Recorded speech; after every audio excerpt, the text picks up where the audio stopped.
أعوذ بالله من الشيطان الرجيم بسم الله الرحمن الرحيم يوم نقول لجهنم هل امتلأت وتقول هل من مزيد وأزلفت الجنة للمتقين غير بعيد هذا ما توعدون لكل أواب حفيظ من خشي الرحمن بالغيب وجاء بقلب منيب ادخلوها بسلام ذلك يوم الخلود لهم ما يشاءون فيها ولدينا مزيد.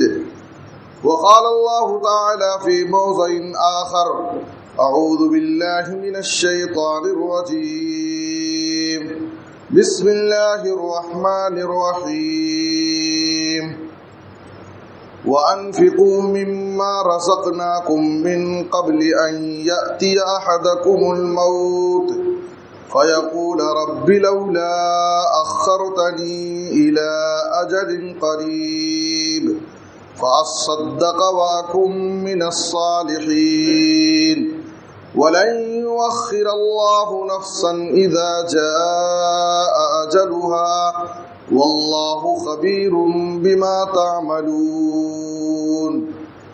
سبحانك لا علم لنا إلا ما علمتنا إنك أنت العليم الحكيم. رب اشرح لي صدري ويسر لي أمري واحلل عقدة من لساني يفقهوا قولي رب زدنی علما. ہر قسم کی حمد و ثنا، تعریف و ستائش، بڑائی اور بزرگی، عظمت و کبریائی صرف اللہ رب العالمین کے لیے لائق اور زیبا ہے. درود و سلام ہو ہم سب کے آخری نبی جناب محمد الرسول اللہ صلی اللہ علیہ وسلم پر. محترم حضرات، خواتین اسلام، آج خطبہ جمعہ کا موضوع ہے صدقہ اور خیرات کی طاقت اور تاثیر. انسان کی زندگی میں صدقہ اور خیرات کی کیا عجیب و غریب تاثیر ہے اور اس کی طاقت کیا ہے. عام طور پر صدقہ اور خیرات کے حوالے سے بڑا ہی محدود تصور اور سوچ ہمارے ذہنوں میں پائی جاتی ہے. میں اپنے اس خطبے کی وضاحت کے لیے علامہ ابن قیم رحمۃ اللہ علیہ کے ایک قول سے کرنا چاہتا ہوں، جس کو ابن قیم رحمۃ اللہ علیہ نے اپنی کتاب بدائع الفوائد میں ذکر کیا ہے. کہتے ہیں للصدقۃ تاثیر عجیب فی دفع البلاء ودفع العین ودفع شر الحاسد. صدقہ اور خیرات کے انسان کی زندگی میں بڑا ہی عجیب و غریب تاثیر ہے. انسان سوچ بھی نہیں سکتا ہے اس کے اثرات کیا ہیں اور اس کی طاقت اور قوت کیا ہے. ہر انسان اپنی زندگی میں بلاؤں سے، آفتوں سے، بیماریوں اور پریشانیوں سے، حاسد کے حسد سے، لوگوں کی بری نظر سے حفاظت چاہتا ہے، پرسکون زندگی گزارنا چاہتا ہے. ابن قیم رحمۃ اللہ علیہ کہتے ہیں یہ سارے فائدے صدقہ اور خیرات میں شامل ہیں. للصدقۃ تاثیر عجیب، صدقہ اور خیرات کے بڑے عجیب و غریب تاثیر ہیں. فی دفع البلاء، سب سے پہلے بلاؤں اور آفتوں کو ہٹانے میں. جب ایک انسان اللہ کے لیے اللہ کی راہ میں کسی غریب اور کمزور کو صدقہ دیتا ہے تو اس کی برکت سے اس کی زندگی میں آنے والی بلائیں، آفتیں، پریشانیاں ٹل جاتی ہیں. یہ پہلا فائدہ ہے، یہ پہلی تاثیر ہے صدقہ اور خیرات کی. دوسرے ودفع العین، نظر بد بھی برحق ہے. آپ صلی اللہ علیہ وسلم نے کہا ان العین حق، کسی کی نظر لگنا یہ برحق ہے، یہ حقیقت ہے، نظر لگتی ہے۔ کہتے ہیں کہ لوگوں کی بری نظر سے بچانے میں بھی صدقہ اور خیرات کی بڑی عجیب و غریب تاثیر ہے۔ صدقہ کرنے والا لوگوں کی بری نظر سے بھی بچتا ہے۔ تیسرے کہتے ہیں وہ دفع شر الحاسد، حاسد کے شر سے بھی حفاظت ہوتی ہے۔ ہر انسان کے کچھ نہ کچھ حاسد ہوتے ہیں، حسد کرنے والے جو انسان کی عزت، اس کی ترقی، اس کی شہرت، اس کے مقام کو دیکھ کر اس سے جلتے ہیں، اس سے حسد کرتے ہیں۔ حاسد کے حسد سے پناہ مانگی گئی، ومن شر حاسد اذا حسد۔ اور آپ صلی اللہ علیہ وسلم نے کہا فإن كل ذی نعمت محسود، ہر نعمت والے کے حاسد ہوتے ہیں جو اس کی ترقی اور اس کی نعمت کو دیکھ کر اس سے جلتے ہیں۔ صدقہ اور خیرات سے حاسد کے شر سے بھی حفاظت ہوتی ہے۔ حسد کرنے والا ہمیں نقصان نہیں پہنچا سکتا ہے۔ آپ غور کیجئے ابن قیم رحمۃ اللہ علیہ کے اس قول پر کہ ہم یہ سمجھتے ہیں کہ صدقہ اور خیرات نیکی اور ثواب کا کام ہے، اس سے ہم کو اجر ملتا ہے، ہمارے گناہ معاف ہوتے ہیں، رب کا تقرب حاصل ہوتا ہے، ہمارے درجے بلند ہوتے ہیں۔ یہ سب فائدے اپنی جگہ برحق ہیں، یہ سب فائدے حاصل ہوتے ہیں صدقہ اور خیرات سے، لیکن اس کے فوائد، اس کی اچھی تاثیر، اس کے حیرت انگیز فائدے ہم اپنی دنیا کی زندگی میں بھی اپنی نظروں سے دیکھتے ہیں، اپنی ذات میں، اپنے بیوی بچوں میں، اپنے کاروبار میں، اپنے گھروں میں، اپنی فیملی میں اس کے اچھے اثرات ہمیں نظر آتے ہیں۔ تو اس لیے ہمیں اس بات کو سمجھنا ہے کہ صدقہ اور خیرات سے صرف آخرت میں اجر و ثواب ہی نہیں حاصل ہوگا، بلکہ اس کے حیرت انگیز فائدے اور تاثیر ہے انسان کی زندگی میں۔ آئیے ہم دیکھیں بیماری ہے اللہ رب العالمین کی طرف سے، اس کی مشیت سے ہے۔ ہر انسان کی فیملی میں بیماریوں سے لوگ پریشان ہیں، شوہر کی بیماری، بیوی کی بیماری، بچوں کی بیماری کو لے کر کے، اور ہماری شریعت ہمیں اس بات کی اجازت دیتی ہے کہ ہم بیماریوں سے علاج کرائیں۔ دو چیزوں کی تعلیم ہے، ایک دوا اور دوسرے دعا۔ جناب محمد رسول اللہ صلی اللہ علیہ وسلم نے فرمایا ان اللہ لم ينزل داء الا انزل له الشفاء علمه من علمه وجهله من جهله الا السام یعنی الموت۔ دنیا میں اللہ تعالیٰ نے کوئی ایسی بیماری نہیں رکھی ہے جس کا علاج نہ ہو۔ ہر بیماری کا علاج، ہر بیماری کا شفا اللہ تعالیٰ نے اس دنیا میں رکھا ہے۔ کوئی ایسی بیماری اللہ نے پیدا ہی نہیں کی ہے جو لا علاج ہو۔ علمہ من علمہ، جاننے والے اس بیماری کا علاج ڈھونڈ لیتے ہیں، اس کو جان لیتے ہیں، اس کی تہ تک پہنچ جاتے ہیں، اور نہ جاننے والے نہیں جان پاتے ہیں تو کہتے ہیں کہ اس بیماری کا علاج نہیں۔ آپ دیکھیے پچھلے زمانے میں بعض ایسی بیماریاں تھیں جو لا علاج سمجھی جاتی تھی، میڈیکل سائنس نے اس کے علاج کے بارے میں کہا کہ اس کا کوئی علاج نہیں، لیکن جب میڈیکل نے ترقی کیا اور اس کا علاج ڈھونڈ لیا، آج اس کا علاج ہو رہا ہے اور لوگوں کو شفا مل رہی ہے۔ تو نبی صلی اللہ علیہ وسلم کی بات، آپ صلی اللہ علیہ وسلم کی حدیث اپنی جگہ صادق ہے کہ دنیا میں ہر بیماری کا علاج ہے، جاننے والے اس کو جانتے ہیں۔ آپ صلی اللہ علیہ وسلم نے کہا سوائے موت اور بڑھاپے کے، موت آ جانے کے بعد موت کو ٹالنے کا کوئی علاج نہیں۔ جب انسان بڑھاپے کی عمر میں پہنچ گیا تو اب اس کا کوئی علاج نہیں ہے، وہ جوانی میں نہیں آ سکتا ہے۔ تو نبی صلی اللہ علیہ وسلم نے کہا کہ بیماریوں سے علاج کراؤ، ہر بیماری کا علاج اللہ نے رکھا ہے، تو دوا اور علاج کی تعلیم دی گئی۔ دوسرے نبی صلی اللہ علیہ وسلم نے فرمایا ان الدعاء ينفع مما نزل ومما لم ينزل فعليكم عباد الله بالدعاء۔ بیماریوں سے علاج اور شفا پانے کے لیے نبی صلی اللہ علیہ وسلم نے دعاؤں کی تعلیم دی ہے.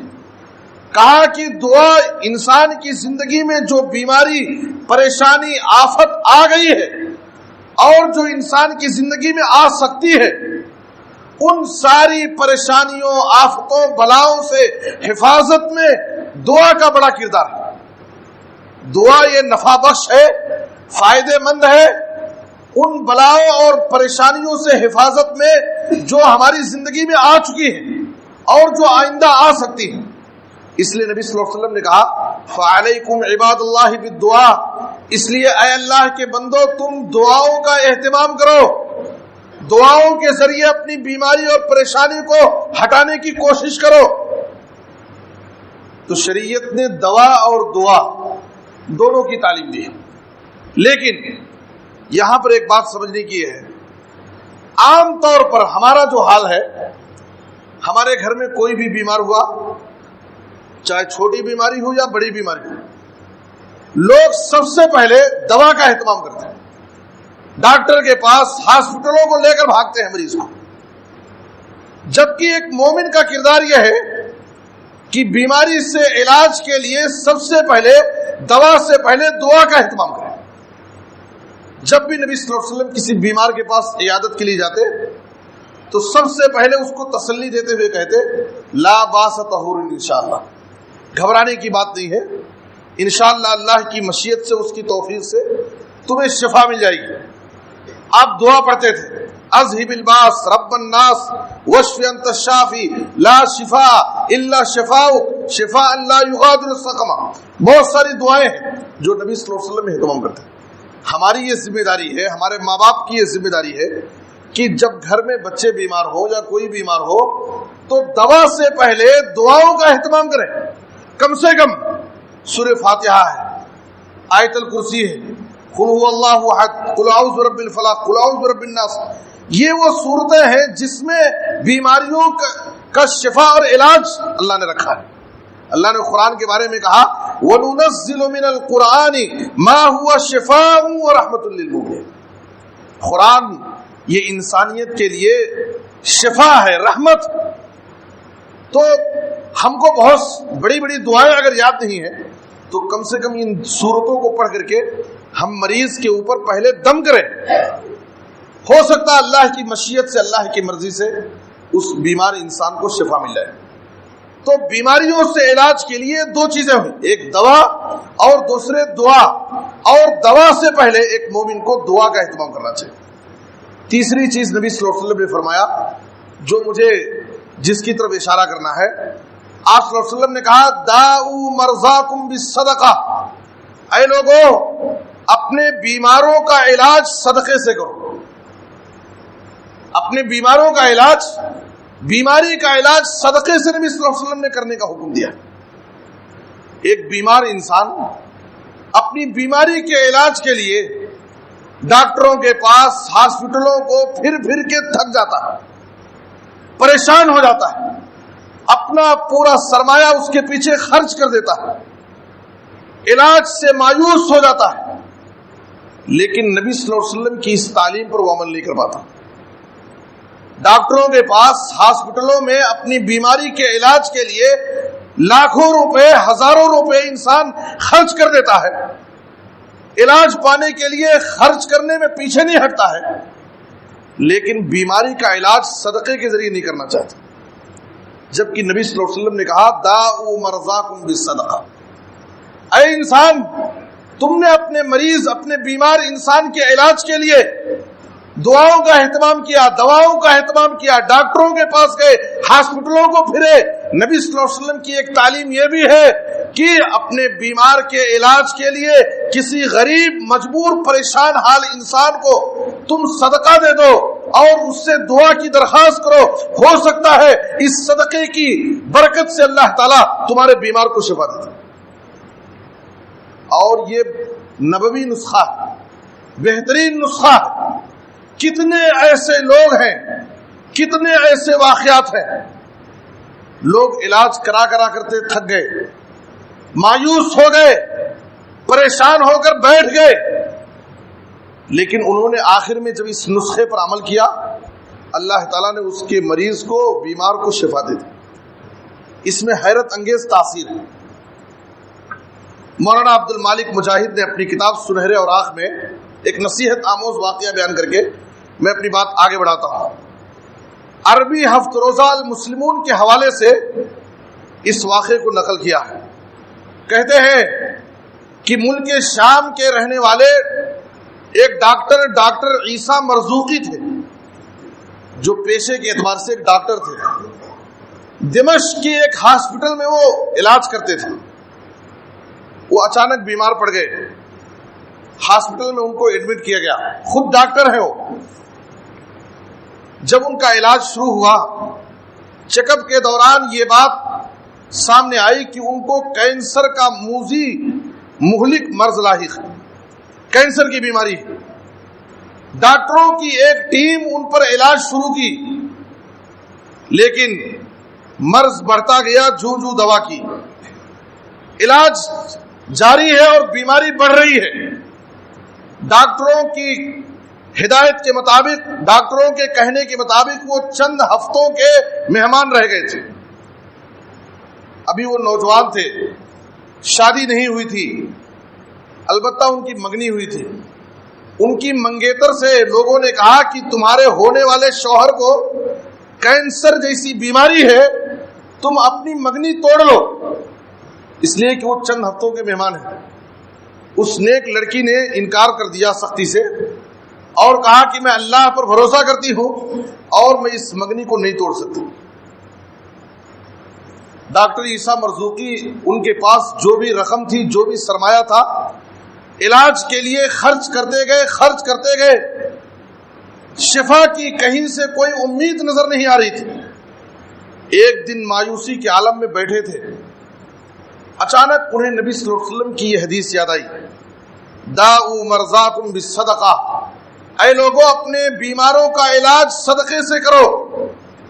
انہوں نے کہا کہ میں کیوں نہ نبی صلی اللہ علیہ وسلم کی اس حدیث پر عمل کر لوں اور اس کو بھی آزما لوں، صدقہ اور خیرات کے ذریعے اپنی بیماری کا علاج ڈھونڈتا ہوں اور نبی صلی اللہ علیہ وسلم کی اس حدیث پر عمل کرتا ہوں۔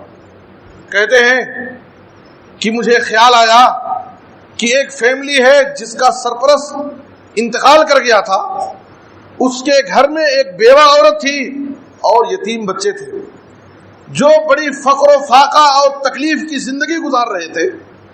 میں نے اپنے قریبی دوست کو بلایا اور اس کے سامنے اپنا معاملہ ذکر کیا۔ میں نے کہا کہ میرے پاس جو بھی مال تھا میں نے سب کچھ اپنے علاج کے پیچھے خرچ کر دیا، اب جو کچھ باقی بچا ہے میں نبی صلی اللہ علیہ وسلم کی اس حدیث پر عمل کرنا چاہتا ہوں، یہ میرا پورا مال، یہ رقم لے جاؤ، فلاں فیملی کو یہ کہہ کر کے دو، میری حالت ان کو بتاؤ کہ میں بیماری سے پریشان ہوں، مسلسل علاج ہو رہا ہے اور شفا نہیں مل رہی ہے، میں اس نیت سے آپ کو یہ صدقہ دے رہا ہوں کہ آپ میرے حق میں میری صحت کے لیے دعا کیجیے۔ کہتے ہیں کہ انہوں نے اس پر عمل کیا اور وہ صحت یاب ہونا شروع ہو گئے اور مکمل طور پر ان کو کینسر جیسی بیماری سے شفا مل گئی۔ ڈاکٹروں نے رپورٹ لی، ساری رپورٹیں نارمل تھی۔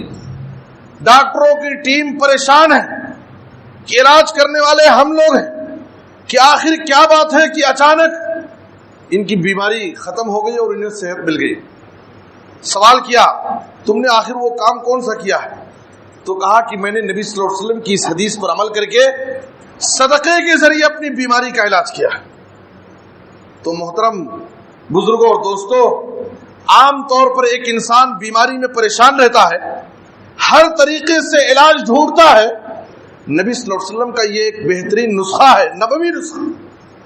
ہمیں صدقہ اور خیرات کے ذریعے بھی بیماری کا علاج کرنا چاہیے۔ امام ذہبی رحمۃ اللہ علیہ نے اپنی کتاب سیر و اعلام النبلہ میں لکھا ہے اور صحیح الترغیب و ترہیب میں بھی یہ واقعہ موجود ہے۔ عبداللہ بن مبارک رحمۃ اللہ علیہ جو ایک بڑے محدث ہیں، عبداللہ بن مبارک رحمۃ اللہ علیہ کے پاس ایک شخص آیا اور اس نے یہ پریشانی ظاہر کی کہ میرے گھٹنے میں 7 سال سے ایک زخم ہے، 7 سال ہو گئے اور وہ زخم ناسور ہے، ہمیشہ اس سے خون رستا رہتا ہے۔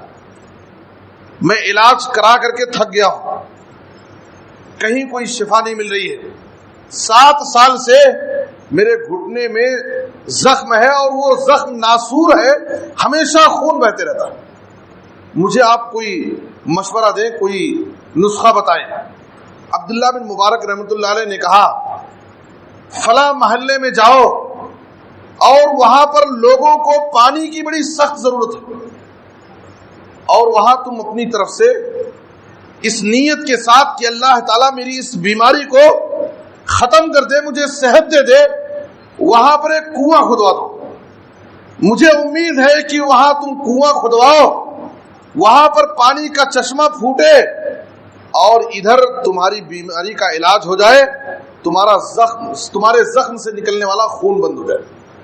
کہتے ہیں کہ وہ شخص عبداللہ بن مبارک رحمۃ اللہ علیہ کی اس ہدایت پر عمل کیا اور اس محلے میں پہنچا، وہاں پر پانی کے لیے کنواں کھدوایا اور لوگوں کے لیے وقف کر دیا۔ اس پر عمل کرتے ہی اس کا زخم ٹھیک ہو گیا اور اسے صحت مل گئی۔ تو یہ نبی صلی اللہ علیہ وسلم کا حکم ہے، داؤ مرضاکم بالصدقہ، اے لوگوں اپنے بیماروں کا، مریضوں کا علاج صدقے سے کرو۔ تو ہمیں جہاں دوا کرانا ہے، علاج کرنا ہے، دعاؤں کا اہتمام کرنا ہے، تو صدقہ اور خیرات کے بھی عجیب و غریب تاثیر ہے، بلاؤں، آفتوں، بیماریوں، پریشانیوں، یہاں تک کہ نظر بد اور حاسد کے شر سے بچانے میں، جو علامہ ابن قیم رحمۃ اللہ علیہ نے بات کہی ہے۔ یہ صدقہ اور خیرات کی تاثیر ہے۔ دنیا میں انسان اپنی زندگی میں صدقہ اور خیرات کی عجیب و غریب تاثیر دیکھ سکتا ہے۔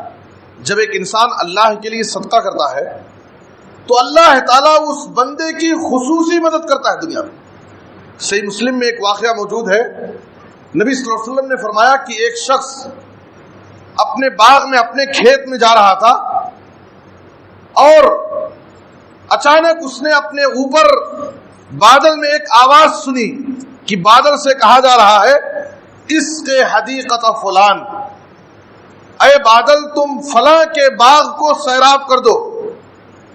ایک نام لے کر کے بادل کو حکم ہو رہا ہے اس کے حدیقت فلان، فلاں کے باغ کو سیراب کرو۔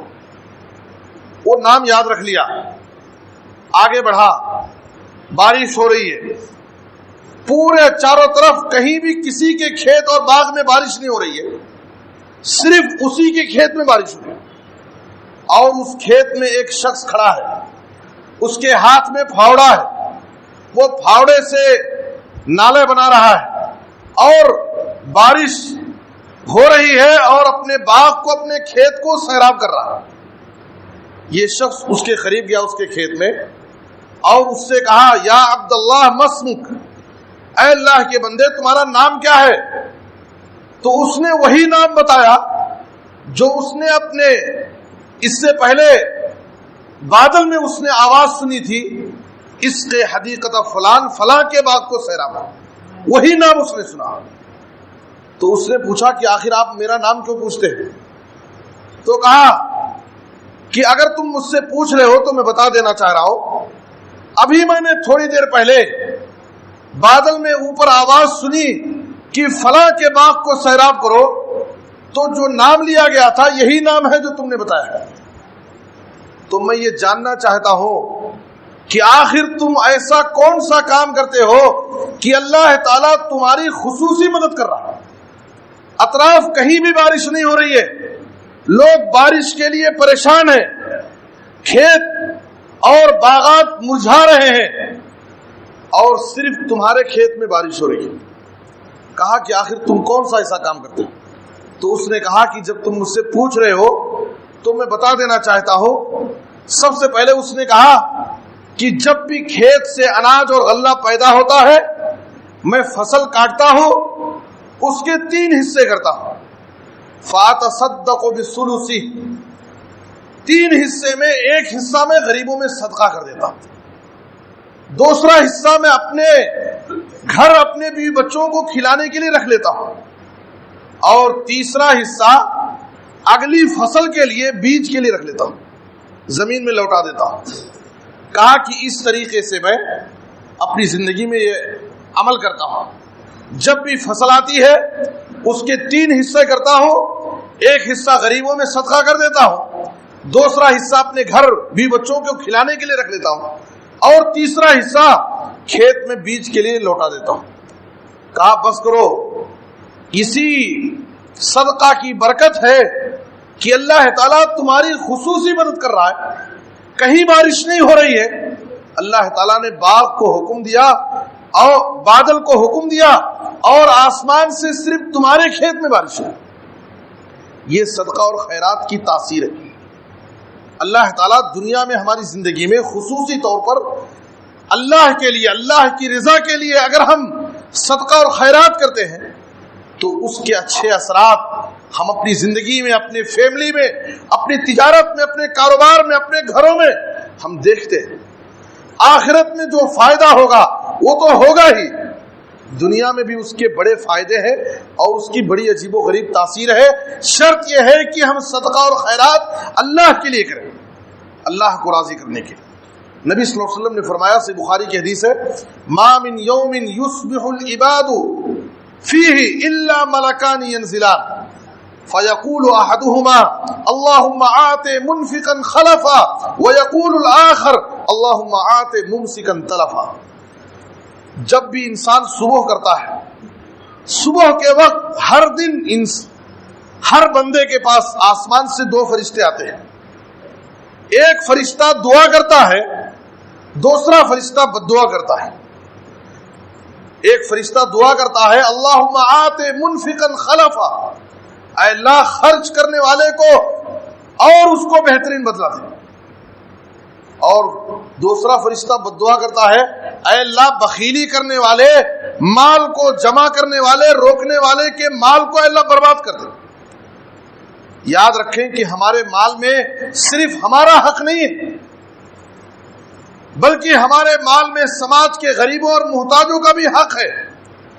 اگر ہم خوشی سے اللہ کی رضا کے لیے اس مال کو نکال دیں گے، غریبوں اور محتاجوں تک پہنچا دیں گے، تو اس سے ہمارا مال بھی پاک ہو جائے گا، ہم بھی گناہوں سے پاک ہو جائیں گے، اور آنے والی آفتوں اور بلاؤں سے بھی ہماری حفاظت ہو جائے گی۔ لیکن اگر ہم اپنے مال میں صرف اپنا حق سمجھتے ہیں، اپنے بیوی بچوں کا حق سمجھتے ہیں اور سماج کے غریبوں اور محتاجوں کا خیال نہیں کرتے، تو یاد رکھیے اس کی آفتوں اور بلاؤں سے ہم محفوظ نہیں رہ سکتے۔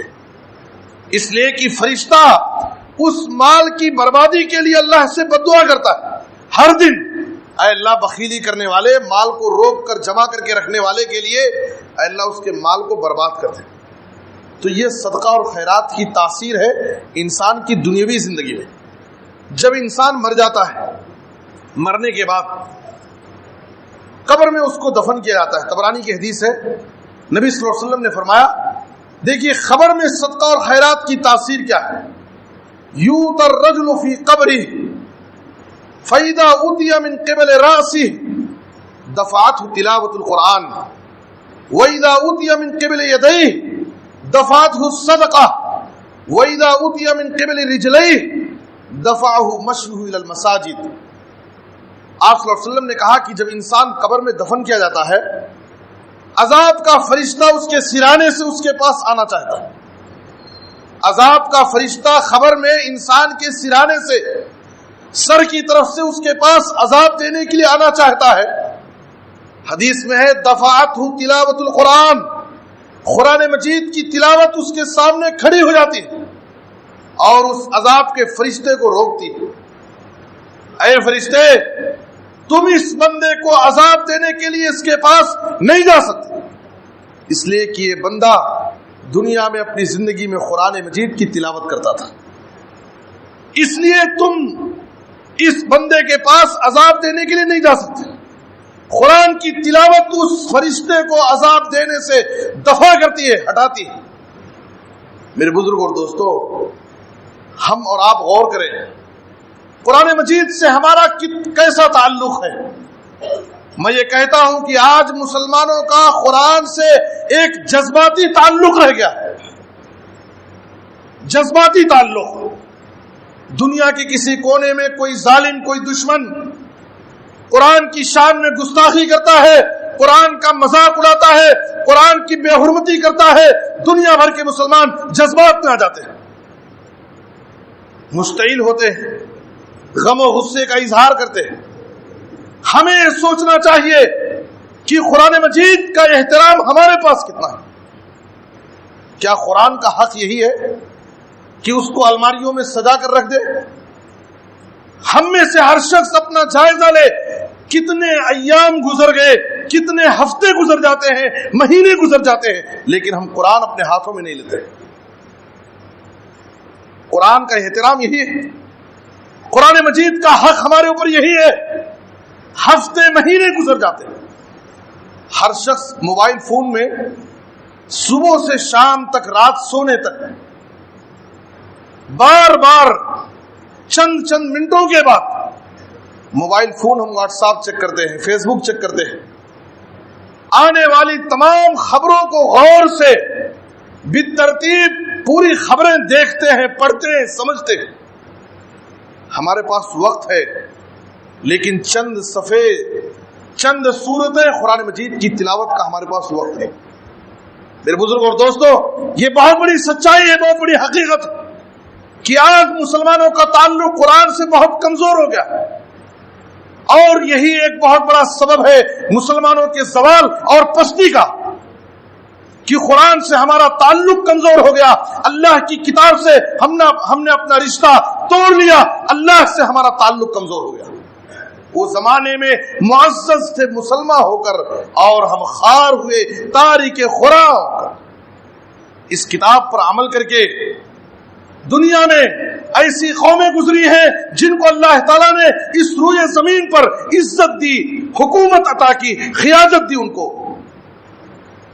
لیکن جب قرآن سے ہمارا رشتہ کمزور ہو گیا، اللہ نے ہم کو ایک ذلیل اور کمزور قوم بنا دیا، ہم دشمن کا لقمہ بنے ہوئے ہیں۔ میرے بزرگ اور دوستو، ہم میں سے ہر شخص قرآن سے اپنا تعلق مضبوط کرے، ہر دن ہم قرآن کی تلاوت کو اپنی زندگی کا لازمی حصہ بنا لیں، ہر دن ہم اپنے ہاتھوں میں قرآن لیں، اور جتنا ہو سکے پابندی کے ساتھ قرآن کی تلاوت کریں۔ آپ صلی اللہ علیہ وسلم نے کہا، اقرؤوا القرآن فإنه یاتی یوم القیامت شفیعا لأصحابہ۔ جب کل قیامت کے دن بڑے بڑے پیغمبر، آدم علیہ السلام، نوح علیہ السلام، ابراہیم، موسیٰ، عیسیٰ، بڑے بڑے پیغمبر لوگوں کے لیے سفارش کرنے سے انکار کر دیں گے، یہ کہہ کر کے ان ربی قد غضب اليوم غضبا لم يغضب قبلہ ولن يغضب بعدہ مثلہ۔ آج میرا رب اتنا غصے میں ہے کہ نہ اتنا غصہ کبھی تھا اور نہ آئندہ کبھی ہوگا۔ اللہ کے غضب اور جلال کے سامنے مجھے ہمت نہیں ہوتی کہ میں تمہارے لیے سفارش کروں۔ بڑے بڑے پیغمبر سفارش کرنے سے انکار کرتے۔ نبی صلی اللہ علیہ وسلم نے فرمایا، اے لوگو اقرؤوا القرآن، قرآن پڑھا کرو، فإنه یاتی یوم القیامت شفیعا لأصحابہ، اس لیے کہ قرآن، قاری قرآن کے لیے اپنے پڑھنے والے کے حق میں قیامت کے دن سفارش کرے گا، اور اس کی سفارش سے اس کی مغفرت ہو جائے گی۔ یہ معمولی چیز نہیں ہے، قرآن کی تلاوت یہ کوئی معمولی عمل نہیں ہے جسے ہم نظر انداز کر دیے۔ آپ صلی اللہ علیہ وسلم نے کہا کہ اس بندے کے پاس عذاب کا فرشتہ جب اس کے سرانے سے آئے گا، قرآن کی تلاوت اس عذاب کے فرشتے کو ہٹائے گی۔ وَإِذَا أُوتِيَ مِن قِبْلِ يَدَيْهِ دَفَعَتْهُ الصَّدَقَةُ، اور جب عذاب کا فرشتہ اس کے سامنے سے آنا چاہے گا، صدقہ اس کو ہٹائے گا۔ جو اپنے ہاتھوں سے اپنی زندگی میں وہ غریبوں کو صدقہ دیتا تھا، وہ صدقہ اس عذاب کے فرشتے کو ہٹائے گا اور کہے گا، اس بندے کے پاس تم عذاب دینے کے لیے نہیں جا سکتے۔ یہ صدقے کی تاثیر خبر میں ہے۔ وَإِذَا أُوتِيَ مِن قِبْلِ رِجْلَيْهِ، اور جب اس کے پیر کے پاس سے، پیر کی طرف سے عذاب کا فرشتہ اس کے پاس آنا چاہے گا، دَفَعَهُ مَشْيُهُ إِلَى الْمَسَاجِدِ، جو مسجدوں کی طرف ہم چل کر کے آتے ہیں، قدم بڑھاتے ہیں، یہ مسجدوں کی طرف چل کر کے آنا یہ بھی بڑا مبارک اور عظیم عمل ہے۔ یہ عبادت، یہ نیکی خبر میں عذاب کے فرشتے کو دور کرے گی اور کہے گی، اس بندے کے پاس تو عذاب دینے کے لیے نہیں جا سکتا۔ مسجدوں کی طرف چل کر کے آنا، جہاں ایک قدم آگے بڑھانے پر ہمارے گناہ معاف ہوتے ہیں، ہمارے نام اعمال میں نیکیاں لکھی جاتی ہیں، ہمارے درجے بلند کیے جاتے ہیں۔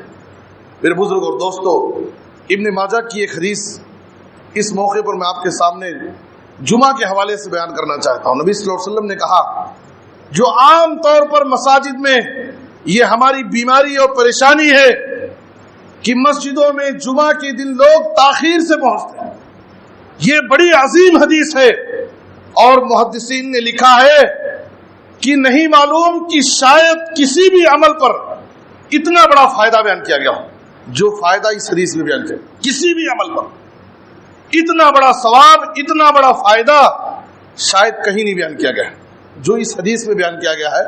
محدثین نے یہ بات لکھی، نبی صلی اللہ علیہ وسلم نے فرمایا من غسل واغتسل وبکر وابتکر ومشى ولم يركب ثم دنا من الامام ولم يلغ فاستمع ولم يلغ كتب له بكل خطوة عمل السنة اجر صيامها وقيامها۔ 5 اعمال بتائے ہیں نبی صلی اللہ علیہ وسلم نے اس حدیث میں، وہ بھی جمعہ کے حوالے سے۔ من غسل واغتسل، جو شخص جمعہ کے دن اچھی طرح غسل کرے، ایک کام۔ دوسرے وبکر وابتکر، اور پہلی گھڑی میں جلدی جمعہ کے لیے آئے مسجد۔ جلدی آنے کا مطلب یہ ہے کہ کم سے کم امام کے ممبر پر بیٹھنے سے پہلے وہ مسجد میں حاضر رہے۔ تیسرا عمل ومشى ولم يركب، چل کر کے آئے، سواری سے نہ آئے۔ کم سے کم جو لوگ مسجدوں کے قریب آباد ہیں وہ لوگ اس حدیث پر عمل کر سکتے ہیں، اور کوشش یہ ہونی چاہیے پہلا عمل اچھی طرح غسل کرے، دوسرا عمل جلدی جمعہ کے لیے آئے، امام کے ممبر پر بیٹھنے سے مسجد میں پہنچ جائے، پہلے پہنچ جائے، تیسرا عمل چل کر کے آئے، سواری پر نہ آئے، اور چوتھا عمل وہ دنا من الامام، امام سے قریب ہو کر کے آ کر بیٹھے۔ ظاہر ہے کہ جب پہلے آئے گا، جلدی آئے گا، تو اسے پہلے امام کے قریب بیٹھنے کا موقع ملے گا۔ اور آخری عمل کیا ہے؟ فاستمع ولم یلغ، امام کے خطبے کو غور سے سنے، کوئی لغو حرکت نہ کرے، خطبے کو غور سے سنے، کوئی لغو حرکت نہ کرے۔ آپ صلی اللہ علیہ وسلم نے کہا فَإِنَّ لَهُ بِكُلِّ خُطْوَةٍ عَمَلُ سَنَةٍ أَجْرُ صِيَامِهَا وَقِيَامِهَا، جتنے قدم چل کر کے مسجد تک آیا ہے اس کے ہر قدم پر 1 سال کے نفل روزے اور 1 سال کے تہجد کا ثواب اس کو ملے گا۔ بِكُلِّ خُطْوَةٍ عَمَلُ سَنَةٍ أَجْرُ صِيَامِهَا وَقِيَامِهَا، حدیث صحیح ہے۔ ہر قدم پر، پورے جمعہ کا ثواب نہیں بتا رہا ہوں، جتنے قدم چل کر کے آئے گا ہر قدم پر 1 سال کے نفل روزے اور 1 سال کی تہجد کی نماز کا ثواب ملے گا۔ اگر کوئی شخص جمعہ کے دن یہ 5 عمل کرتا ہے، میرے بزرگوں دوستو، ہمیں نیکی اور ثواب میں آگے بڑھنے کی فکر کرنی چاہیے۔ ہمیشہ نبی صلی اللہ علیہ وسلم کی حدیثوں کو، آپ کی سنتوں کو جاننے کے بعد اس پر عمل کرنے کا دل میں پختہ ارادہ کرنا چاہیے۔ آج ہمارا حال یہ ہے کہ ہم نبی صلی اللہ علیہ وسلم کی باتوں کو، آپ کے فرامین کو، بیانات کو اپنے کانوں کا ٹیسٹ بنا لیے ہیں۔ ماشاءاللہ اچھا بیان ہوا، اچھی تقریریں ہوئی، 2-4 منٹ تبصرے کر کے اس کو اپنے ذہنوں سے نکال دیتے ہیں، اور ہمارے اندر جو بے ڈھنگی اور کمزوری ہے وہ ہمیشہ کے لیے باقی رہ جاتی ہے۔ نبی کی سنتوں کو جاننے کے بعد ہمیشہ اس پر عمل کرنے کا دل میں پختہ ارادہ ہونا چاہیے۔ تو صدقہ اور خیرات کی بڑی عجیب و غریب تاثیر ہے انسان کی انفرادی زندگی میں، اس کی دنیاوی زندگی میں، اور اس کے دنیا سے جانے کے بعد آخرت کے سفر میں بھی ہر جگہ صدقہ اور خیرات کے فائدے۔ آپ صلی اللہ علیہ وسلم نے کہا، صحیح مسلم کی مشہور حدیث، اذا مات الانسان انقطع عنه عمله الا من ثلاثه الا من صدقه جاريه او علم ينتفع به او ولد صالح يدعو له۔ انسان دنیا سے چلا جاتا ہے، اس کے ثواب کا سلسلہ بند ہو جاتا ہے، اب جو عمل کیا ہے اس کا ثواب اس کو ملے گا۔ لیکن آپ صلی اللہ علیہ وسلم نے کہا کہ اس کے 3 اعمال ایسے ہیں کہ اس کے مرنے کے بعد بھی اس کے ثواب کا سلسلہ جاری رہتا ہے۔ آپ صلی اللہ علیہ وسلم نے 3 اعمال میں سب سے پہلے کیا بتایا؟ من صدقۃ جاریہ، صدقہ جاریہ۔ صدقہ جاریہ، ہم نے مسجد کی تعمیر میں حصہ لے لیا، مسجد بنا دی، کوئی ایسا کام کر دیا کہ لوگ ہمارے مرنے کے بعد بھی اس سے فائدہ اٹھاتے ہیں، صدقہ جاریہ۔ نفع بخش علم، ہم نے لوگوں کو علم سکھایا، لوگوں کو دین کی دعوت دی، اور نیک اولاد، صالح اولاد۔ میرے بزرگ اور دوستو، یہ آخری بات بیان کر کے میں اپنی بات ختم کرتا ہوں۔ نیک صالح اولاد۔ آج ہر ماں باپ کو اپنی اولاد کی فکر ہے۔ میں آپ سے گزارش کرنا چاہتا ہوں کہ بچوں کے لیے بہت زیادہ پراپرٹی بنانے کے بجائے آپ بچوں کو بنانے کی کوشش کیجئے، بچوں کو نیک اور صالح بنانے کی کوشش کریں۔ یہ بچے نیک اور صالح ہوں گے، تمہارے مرنے کے بعد بھی تمہاری عزت اور نیک نامی کا ذریعہ ہوں گے، اور ان کی نیک دعائیں تمہارے حق میں کامیاب۔ آپ صلی اللہ علیہ وسلم نے کہا ان الرجل لترفع درجته فی الجنہ، جنت میں ایک آدمی کے درجے کو بلند کر دیا جاتا ہے۔ وہ آدمی پوچھتا ہے کہ اللہ میرا درجہ یہاں کیسے بلند ہو رہا ہے، یہاں کون سا عمل کر رہا ہوں میں؟ اس سے کہا جاتا ہے باستغفار ولدک لک، تو یہاں عمل نہیں کر رہا ہے لیکن تو نے اپنے بچوں کو نیک بنایا، صالح بنایا، تیرے نیک بچے تیرے حق میں مغفرت کی دعائیں کر رہے ہیں، ان کی دعاؤں سے تیرے درجے بلند ہو رہے ہیں۔ میرے بزرگ اور دوستو، آج ماں باپ کو اپنے بچوں کے لیے پراپرٹی بنانے کی فکر ہے، بچوں کو بنانے کی فکر نہیں ہے کہ ہم بچوں کو نیک بنائیں، صالح بنائیں، ان کی تربیت کی فکر کریں۔ تعلیم کی فکر ہے لیکن تربیت کی فکر نہیں۔ ہم ان کی تربیت کی فکر کریں، ان کو نیک اور صالح بنائیں، تاکہ ہماری بنائی ہوئی پراپرٹی کو بھی صحیح طور پر وہ فائدہ اٹھائے اور صحیح اس کا استعمال کریں۔ ہمارے مرنے کے بعد ہماری بدنامی، ہماری رسوائی کا ذریعہ نہ بنے۔ میرے بزرگ اور دوستو، آپ صلی اللہ علیہ وسلم نے کہا انسان کے مرنے کے بعد اس کے نام اعمال میں 3 چیزوں کا ثواب جاری رہتا ہے: صدقہ جاریہ، نفع بخش علم، اور نیک اولاد کی دعائیں۔ اللہ سے دعا ہے کہ اللہ تعالیٰ ہمیں ان باتوں کو سمجھنے، ان پر عمل کرنے کی توفیق عطا فرمائے۔ اے اللہ ہمیں کتاب و سنت کی روشنی میں اپنی زندگی گزارنے کی توفیق عطا فرما۔ اے اللہ جو بیمار ہیں انہیں شفاء عاجل کامل عطا فرما، جو مقروض ہیں انہیں ادائیگی قرض کی کوئی آسان سبیل پیدا فرما۔ اے اللہ پورے عالم میں اسلام اور مسلمانوں کو عزت، ترقی اور غلبہ نصیب فرما۔ ہر جگہ مظلوم مسلمانوں کی حفاظت فرما، ان کی غیبی مدد فرما۔ ہمیں ہر قسم کے حادثات سے، بلاؤں، آفتوں، بیماریوں، پریشانیوں سے اے اللہ محفوظ فرما۔ جب تک زندہ رکھ کتاب و سنت پر عمل کرنے کی توفیق دے، خاتمہ ہو تو خاتمہ بالخیر، کلمہ توحید اور وفات دے۔ آمین تقبل یا رب العالمین۔ وصلی اللہ علی نبینا محمد و آلہ وصحبہ